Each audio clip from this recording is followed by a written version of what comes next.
कहानी है दीपिका और राहुल की। जहाँ दीपिका एक महज छोटे से गांव की लड़की होती है और राहुल एक शहर से बिलोंग करता है।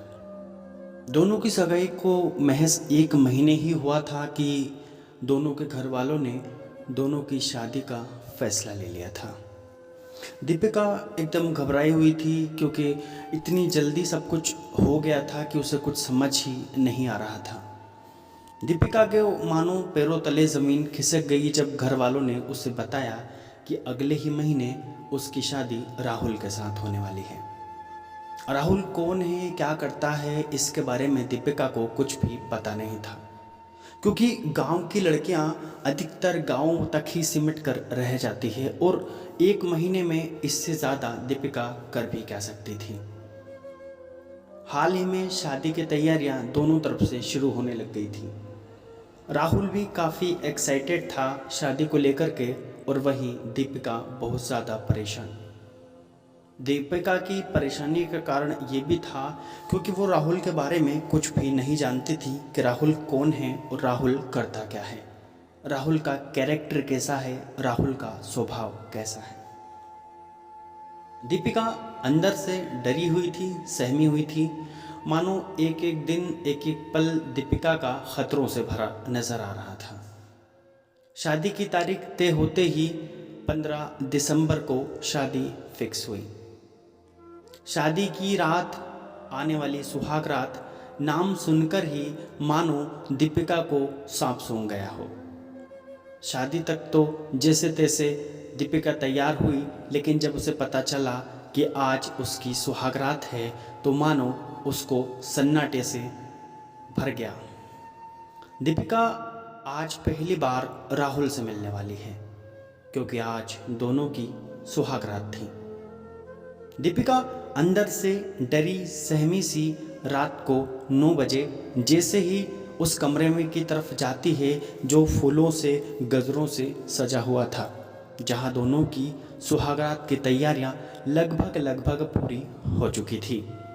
जैसे ही दीपिका दरवाज़ा खोलती है तो वो पाती है कि जिस दरवाजे में जिस बेड को फूलों से सजाया हुआ है वहाँ ऑलरेडी 5 से 6 लड़के बैठे हुए थे।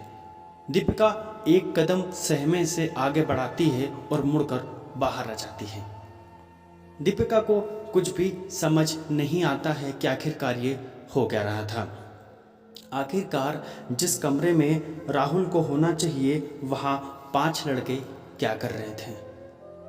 थोड़ी देर बाद राहुल भी उस कमरे में आ जाता है और तब दीपिका सहमे सहमे कदमों से कमरे के अंदर प्रवेश करने लगती है। दीपिका को आते देख राहुल के दोस्त कमरे से बाहर निकल जाते हैं।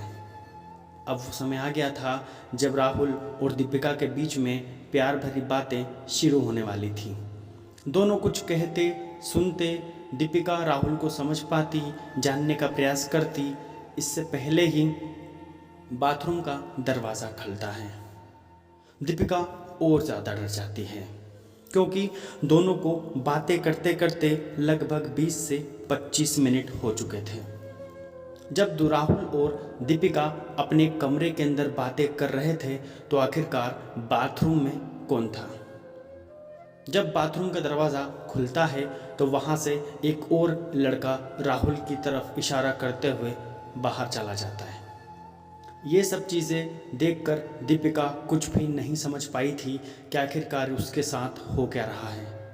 आखिर ये लड़का जो बाथरूम से 20-25 मिनट तक कर क्या रहा था, आखिर वो 5 लड़के दीपिका के बेडरूम में कर क्या रहे थे, जो कि एक अकेला कमरा दीपिका और राहुल के लिए तैयार किया गया था।